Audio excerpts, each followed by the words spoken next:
midi, bonjour à toutes et à tous. C'est votre journal qu'on entame avec les titres de l'actualité. Nous vous parlerons d'une unité de fabrication de batteries automobiles à Oran, un produit de qualité qui a su s'imposer sur le marché national avec un taux d'intégration de plus de 90%, avant d'évoquer le Salon international de l'automobile de Pékin, de retour après 4 ans d'absence. Dans notre grand format de ce week-end, nous nous sommes intéressés au Salon international des TIC, un des événements technologiques les plus attendus à Alger, avec pas moins d'une centaine de start-up et d'invités nationaux et étrangers.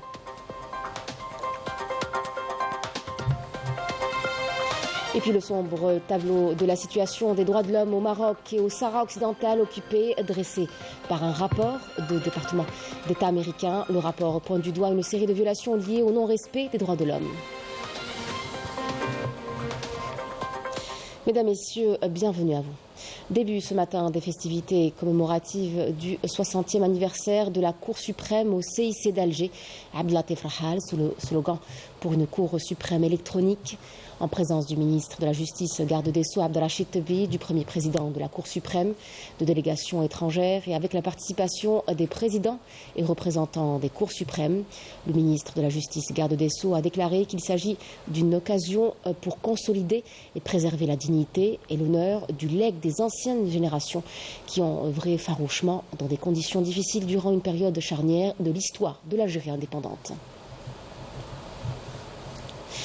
Les enseignements des réunions du printemps 2024 du groupe de la Banque mondiale et du Fonds monétaire international, ainsi que les questions économiques connexes, ont été ce matin au menu de la conférence de presse animée par le ministre des Finances, Aziz Fayed, à Alger, qui a affirmé que le développement économique en Algérie durant 2023 a connu une croissance de 4,1%, un taux qui se rapproche des prévisions du FMI, au moment où l'inflation a baissé grâce à la stabilité des prix des produits alimentaires. En outre, M. Fayed a déclaré que les composantes de l'économie globale et ainsi que la balance des paiements a connu un excédent de 6,53 milliards de dollars, tandis que les réserves de change ont atteint 69 milliards en 2023, comparativement à 2022 où il a atteint 61 milliards. Direction Oran à présent pour vous parler d'une unité de fabrication de batteries automobiles, une main-d'œuvre 100% algérienne et produit de qualité qui a su s'imposer sur le marché national avec un taux d'intégration dépassant les 90%. C'est un reportage de Yasmine Amri. Entrée en service il y a près de 15 ans, l'unité de production Friction Tech d'Oran est spécialisée dans la fabrication et la commercialisation des batteries automobiles. En quelques années, l'entreprise a acquis un savoir-faire et une expérience qui lui permettent de se placer comme entreprise leader dans le domaine de la fabrication de batteries pour tout type de véhicules. On a 2 lignes de production. La première, c'est la création des réactions physiochimiques. C'est la ligne d'embattage. Ensuite, on a une ligne d'assemblage qui est basée beaucoup plus sur le côté électrique et mécanique de la batterie. C'est une ligne automatisée presque à 90%. Pour cela, on peut produire jusqu'à 2 millions de batteries par an. Le taux d'intégration de la batterie interne, il dépasse les 90%. C'est pratiquement 90% algérien.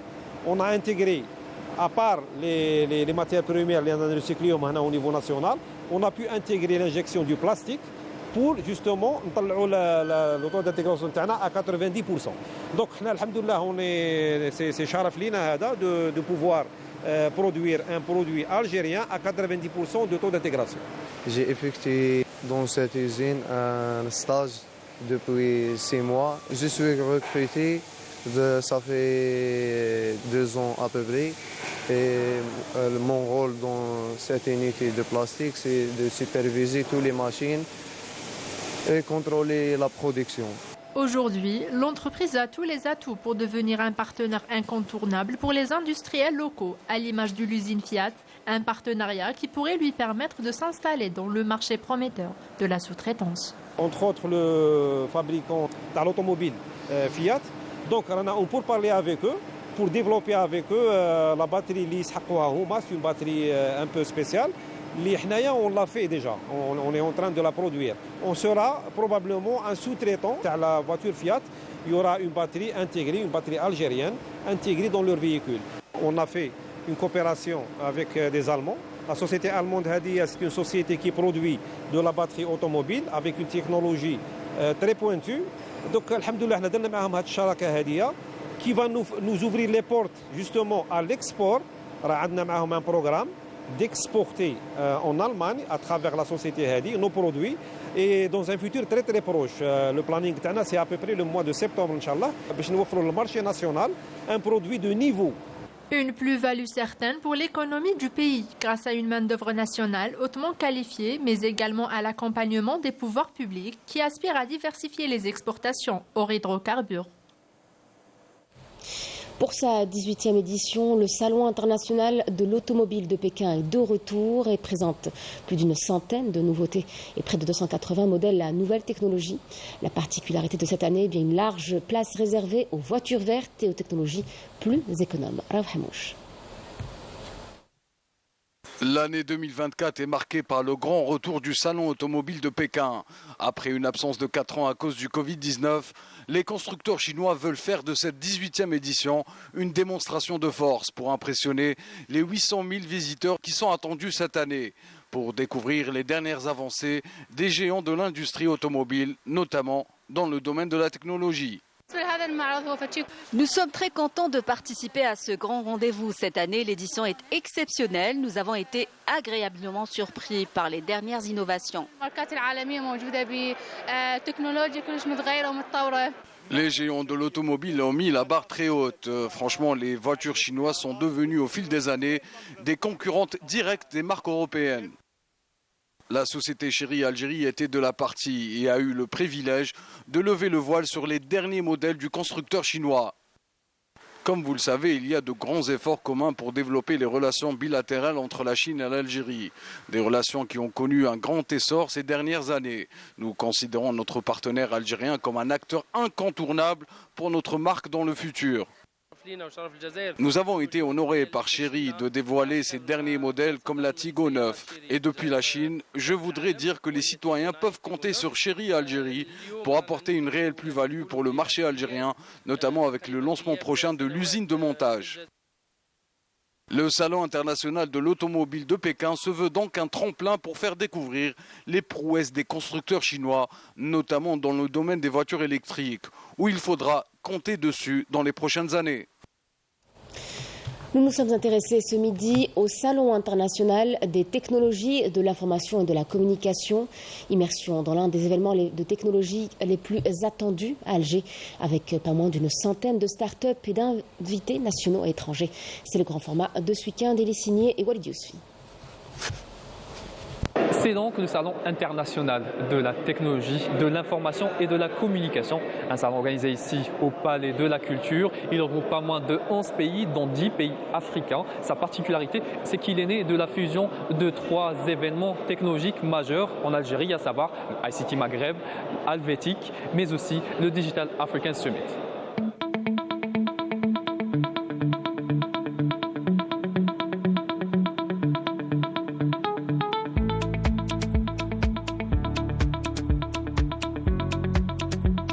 On a plus de 10 pays africains participants à cette édition. Donc on veut élargir le spectre de relationnel et d'échanges entre l'Algérie et les pays africains. Le Salon international des technologies est également une occasion de mettre en avant l'expérience algérienne dans le domaine de la numérisation et de la transformation digitale. Alors, notre participation se focalise beaucoup plus pour la transformation digitale ici en Algérie.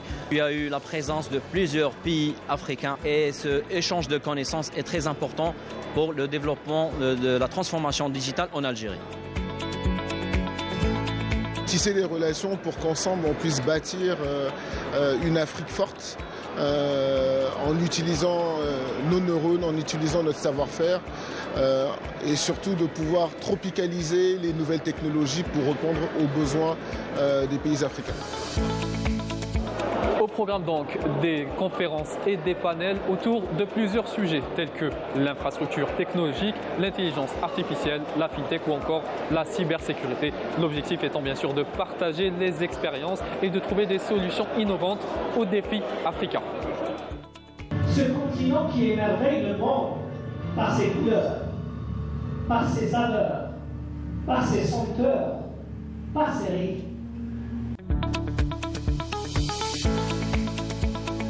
Donc, Monsieur Parfait Kara, vous êtes burkinabé, vous êtes start-upper aussi. Parlez-moi de votre participation ici, dans ce salon international de TIC. Ok, alors je suis burkinabé. Je suis là au nom de mon entreprise qui s'appelle Sanctus Faso. Et notre participation ici s'inscrit dans le cadre de la recherche de partenariats technologiques, vu que nous sommes intégrateurs de solutions numériques et de cybersécurité. Et ça nous permet aussi de participer à ce genre d'événements, de faire de l'expérience et de rencontrer des gens qui ont déjà en fait un niveau de maturité assez avancé en fait dans les solutions numériques. Donc justement, parlez-moi de votre expérience ici aujourd'hui. Alors on parle beaucoup de justement l'aspect continental de cet événement. Quelle est selon vous l'importance d'organiser ce genre d'événement? Je disais à quelqu'un tout à l'heure que la meilleure manière en fait pour nous aujourd'hui en tant qu'Africains de s'entraider, c'est le retour d'expérience. Parce qu'aujourd'hui j'ai suivi en fait pendant l'ouverture le ministre qui a parlé, qui a donné des chiffres. Et on voit que l'Algérie a fait des bons depuis 2 ans, des bons assez considérables. Et c'est ce retour d'expérience en fait vers les autres pays qui va permettre à ces pays-là aussi de pouvoir avancer parce qu'on ne réinvente pas la roue. Et quand quelqu'un a déjà fait une chose, le retour d'expérience permet aux autres en fait de gagner en temps et de gagner en efficacité.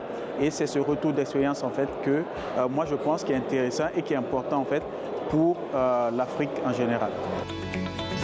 Avec plus de 100 délégués de divers pays africains, une centaine d'entreprises et de start-up ainsi que des experts nationaux et étrangers, cet événement aura marqué un tournant majeur dans la coopération technologique Sud-Sud et la promotion de l'innovation en Afrique.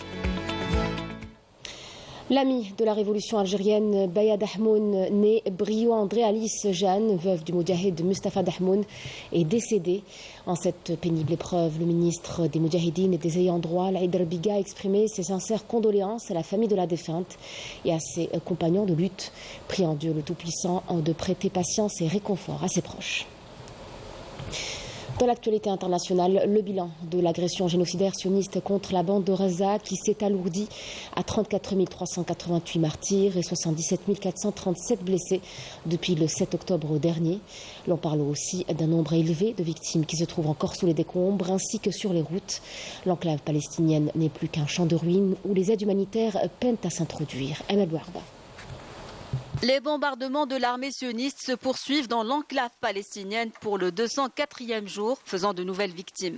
Au cours des dernières 24 heures, l'armée d'occupation a commis 4 massacres, faisant 32 martyrs et 69 blessés. Outre le bilan effarant des martyrs et des blessés, l'agression sauvage contre l'enclave palestinienne a également entraîné des destructions massives d'infrastructures en plus d'une catastrophe humanitaire sans précédent. Dans un rapport publié hier, l'Office de secours et de travaux des Nations Unies pour les réfugiés de Palestine, l'UNRWA, a mis en garde contre les effets dévastateurs sur la santé causés par les tas de déchets qui s'accumulent à travers le territoire palestinien. Auparavant, les Nations Unies ont signalé que 270 000 tonnes de déchets solides se sont accumulées à Gaza, ce qui entraîne de graves problèmes sanitaires et environnementaux.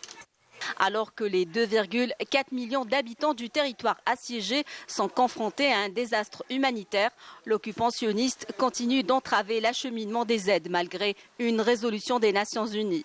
L'ONU a déclaré que les agressions sionistes avaient transformé Gaza en un enfer humanitaire faisant craindre une famine imminente. Et au moment où certains pays occidentaux et européens fournissent des armes à l'entité sioniste pour perpétrer son génocide à ciel ouvert à Gaza, l'Union européenne a annoncé une nouvelle aide humanitaire de 68 millions d'euros aux Palestiniens. Une modique somme au vu des aides astronomiques américaines accordée à l'occupant sioniste. Sur le plan diplomatique, la Cour internationale de justice se prononcera mardi prochain sur un recours du Nicaragua qui accuse l'Allemagne d'avoir violé la Convention sur le génocide de 1948 en fournissant des armes à l'entité sioniste. Un rapport du département d'État américain dresse un sombre tableau de la situation des droits de l'homme au Maroc et au Sahara occidental occupé, énumérant de nombreuses violations enregistrées l'an dernier.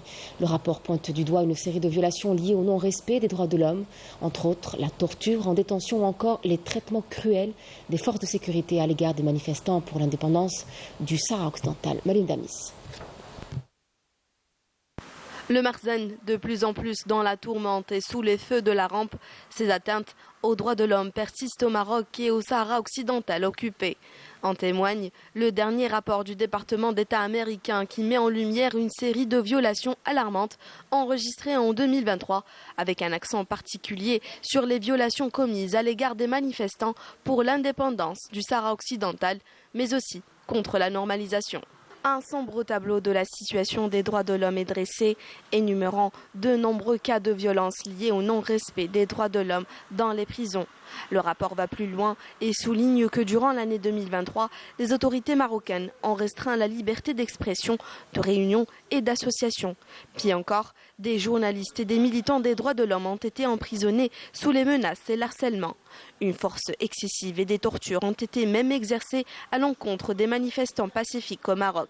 Le rapport met en évidence des traitements dégradants infligés par les responsables de sécurité du Marzen aux manifestants indépendantistes sahraouis, en particulier ceux réclamant la libération des prisonniers politiques. Dans le même sens sont abondés Amnesty International et Transparency International qui ont signalé des restrictions arbitraires persistantes sur les droits à la liberté de réunion et d'association pacifique, en particulier pour les personnes soutenant l'indépendance du Sahara occidental. Le rapport relève également le recours par le Marzen aux menaces, à l'harcèlement et à la surveillance, notamment des militants des droits humains, signalant une utilisation généralisée de logiciels espions et de technologies de surveillance. Le haut-commissaire des droits de l'homme n'était pas autorisé à effectuer de visite au Sahara occidental. Un droit légitime bafoué par le Marzen qui a entamé le 1er janvier un mandat de 3 ans à la tête du Conseil des droits de l'homme de l'ONU. Dans cette édition, notre journaliste Raouf Hamouche nous emmène au plus près de skateurs et d'escaladeurs du côté de Babzouar, un espace célèbre pour les amateurs de la discipline de la glisse qui draine de plus en plus de jeunes. Autre discipline, des fans de jeux d'échecs qui se sont aussi regroupés à Al-Harrach, un jeu de réflexion qui nourrit l'esprit et qui permet aux plus jeunes, vous le verrez, de se surpasser. Reportage.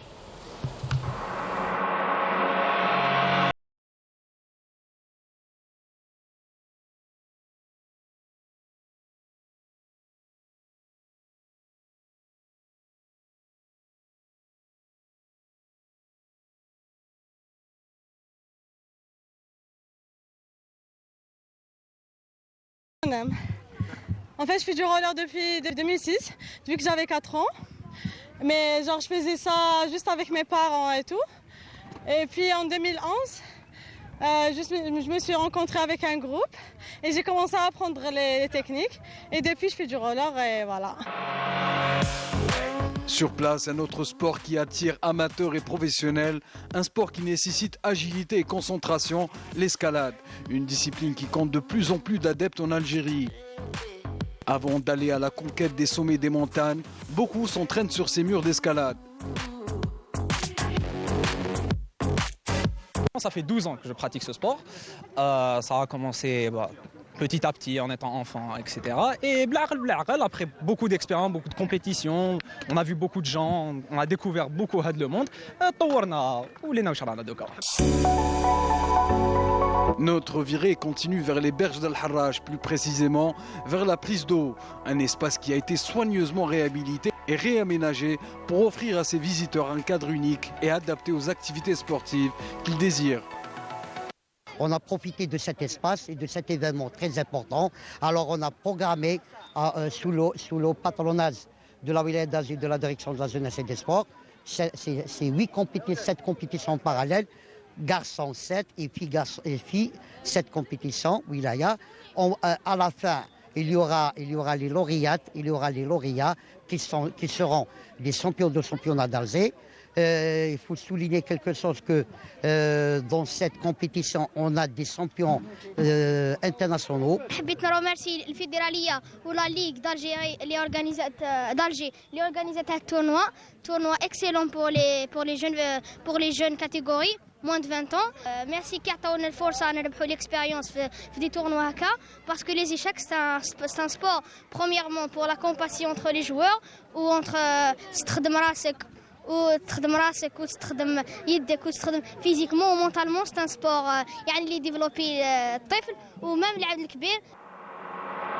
La capitale accueille depuis le 25 avril la première édition du Festival des sports de la Wilaya d'Alger, un événement majeur qui ambitionne de promouvoir l'activité sportive en plein air.